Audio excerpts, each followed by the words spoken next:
This is a pressure gauge on what's called a pitot tube. And this is a way to actually measure the dynamic pressure coming out of the system. And the ladies will actually use this, and you stick the pitot tube into the nozzle when water's coming out, and then you can read the pressure of the water coming out of the sprinkler head. You have to know what the orifice size of the sprinkler head is, and you need to know what type of sprinkler head it is. So what type of sprinkler head do you have there? Is it a... What's it say on top? 550R. What's the manufacturer? Irritrol. So it's an Irritrol 550R rotor, right? So we could look that up in a book, right? Sure, yeah. So how would you check the nozzle size on that? By the performance chart at the back of the book. But how do you know which nozzle's in there? How do you open it? I don't know. To unthread the cap. Just take the cap off right now.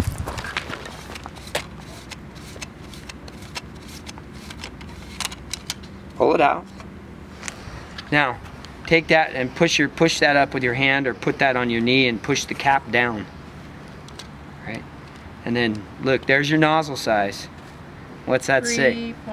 Is it 3.0? It's a 3.0. 3.0 nozzle. Okay. Now, depending on the manufacturer, that may represent gallons. That may represent just a number. What we'll do is, once we get going, you guys, I'll walk back into my office and get the Irritrol book, and then we can cross-reference that nozzle to the actual use once we have the pressure. Okay. That's the adjustment. Okay, so this is where it's adjusted. So we want to shoot this quarter, right? So that's about right. Okay. Now I also noticed that pin was threaded into that really far, so we may need to get the screwdriver for that and unthread those pins a little bit so that our, see that pin? Okay. That is going to affect that throw pattern really bad.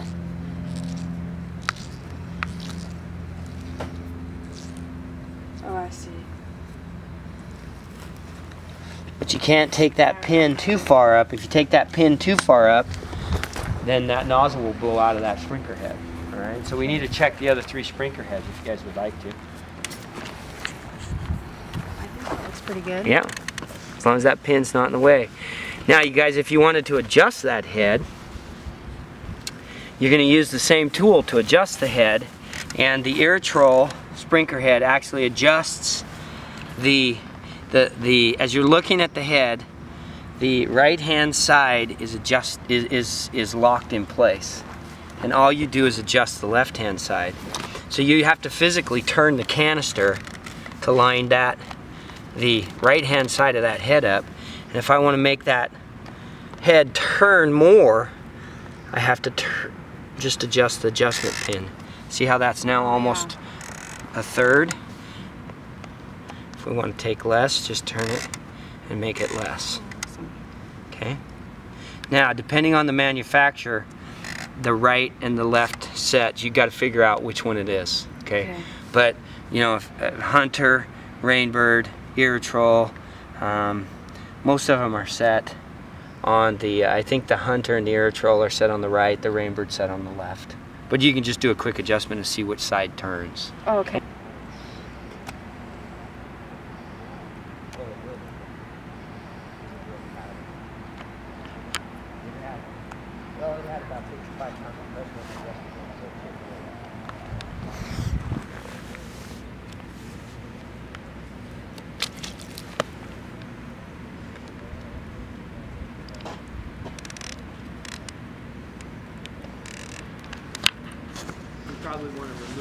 I'm having them remove the flags so that the flags don't get in the way of the pattern.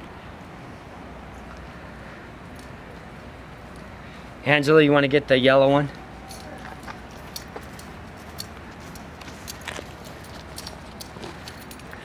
The ladies have noted the temperature today, the humidity, the fact that we have almost no wind, probably less than 2 miles an hour. We have a little bit bumping through, so it's a perfect day to do an audit.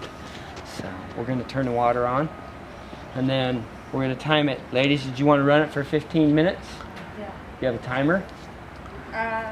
Or you just watch your watch? Okay. Okay. So we'll turn it on. Don't start timing though until we get everything is pressured up and looks correct. So Okay. like the taller grass, the weeds out there, is that going to affect that? The taller grass, because that's going to be right in the middle of the pattern, that they shouldn't affect it. Now, if it was right at the end, yeah, we'd want to cut that down. That'd be one of those things you would note prior to, and then you would adjust and fix prior to doing an audit. Okay?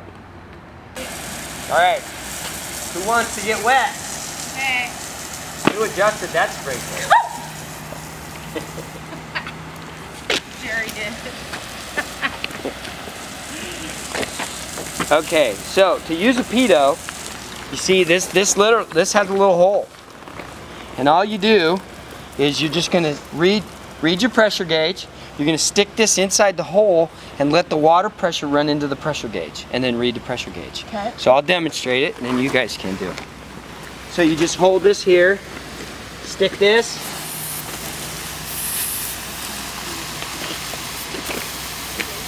in the hole, and you get a pressure reading. Okay? Okay, so do we want the same pressure on each nozzle? Are you going to have the same pressure? You should. No. It should be relatively close. You don't Okay. have a lot of friction loss. Your spacing is only 30 by 30. These are 3 gallon a minute heads, and so you have 6 gallons a minute running through a 1-inch piece of pipe right there. Not a whole lot of gallonage, so your friction loss isn't great. So your pressure reading should be relatively the same, Okay. but it could be different. And then we also have the pressure gauge on the far end of the system so that you can analyze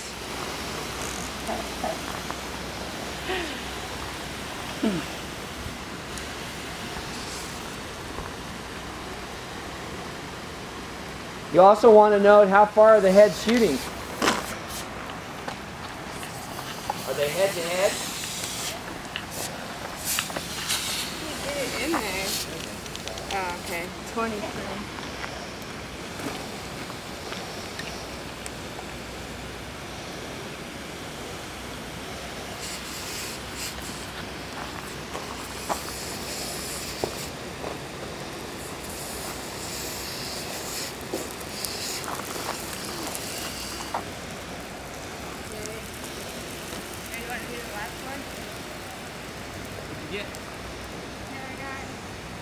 Yeah, I'd question 25. No, 25 was down there, and then 40 was right there. What's that?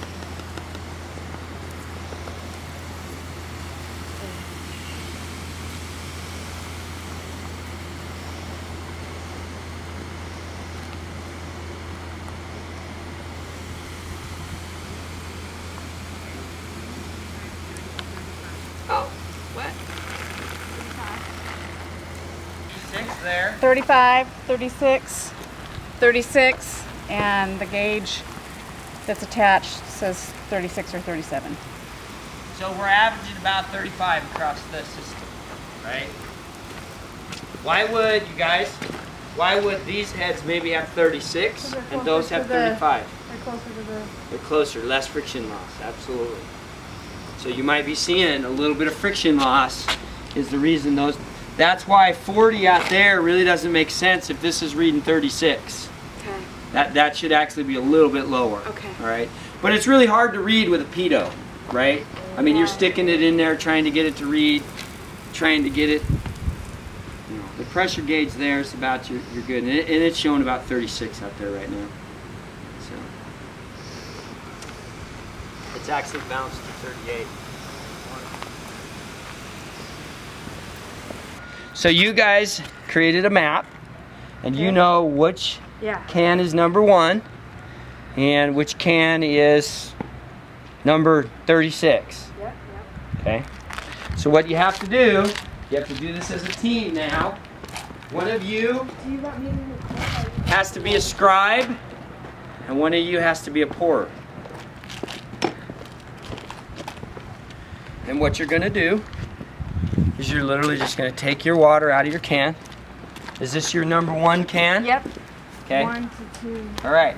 So number 1 can, you're going to take it without spilling it. It's very critical. You cannot spill it. You're going to pour it in your graduated cylinder.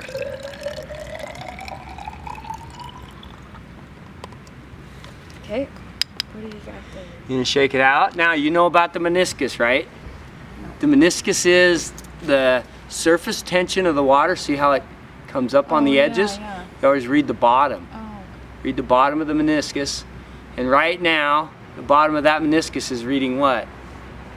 can't see anymore. It's like 90. 0.9. Oh. See, the top of the meniscus is at 0.91, right? See, it's right there. But the bottom is 0.90, okay? So you have 0.90 milliliters in number 1. All right?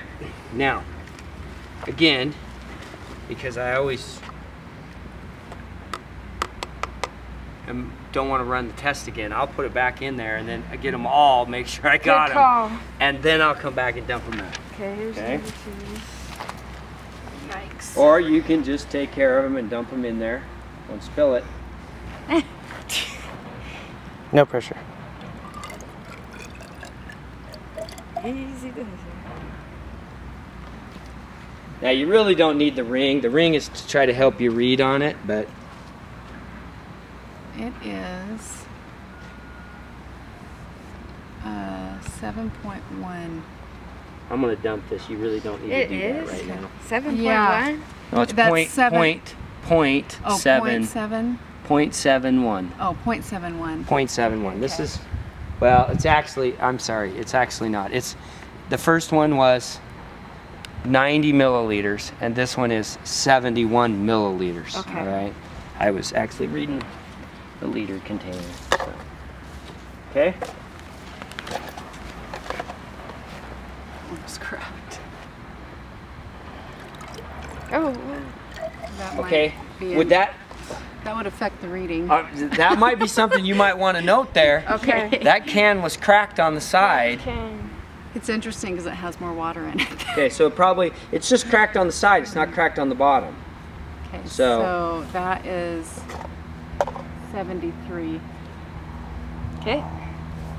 So if it's like I mean, I can tell it's a little bit above 73. Yeah, call it the closest number. Okay. I mean, it's fine. Remember, we take the average of all this stuff anyway. Yeah, that one's needs to be taken out of the mix.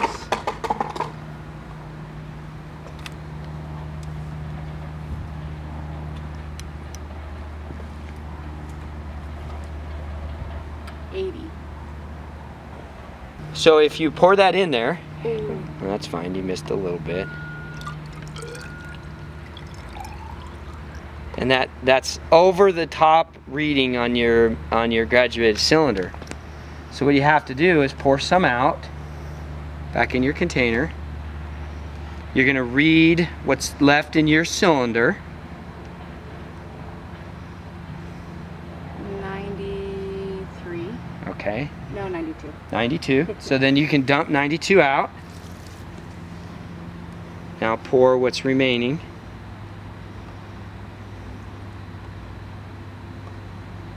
And Which is 23. so 93 plus 23, right? Okay. Adds up to what? 115 milliliters. Huh? 93 and 23? Oh, I thought she Was said it 92? Yeah, 92 plus 23. Okay, it's 115. All right, So cool. are we gonna start with our numbers in the Yeah, right order? yeah, 2's over here. Or wait. Yeah, 7. 7.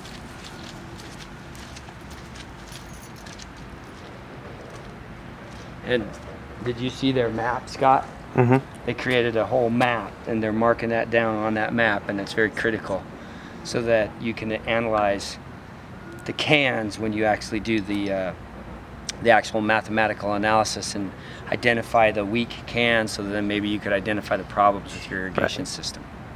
So it matters where on the grid they were. Correct, it does. It will matter. If you end up with a distribution uniformity that's not acceptable, under 70%, then you want to know where those cans were so that you could maybe then go identify what the problem was and then fix that and then retest it.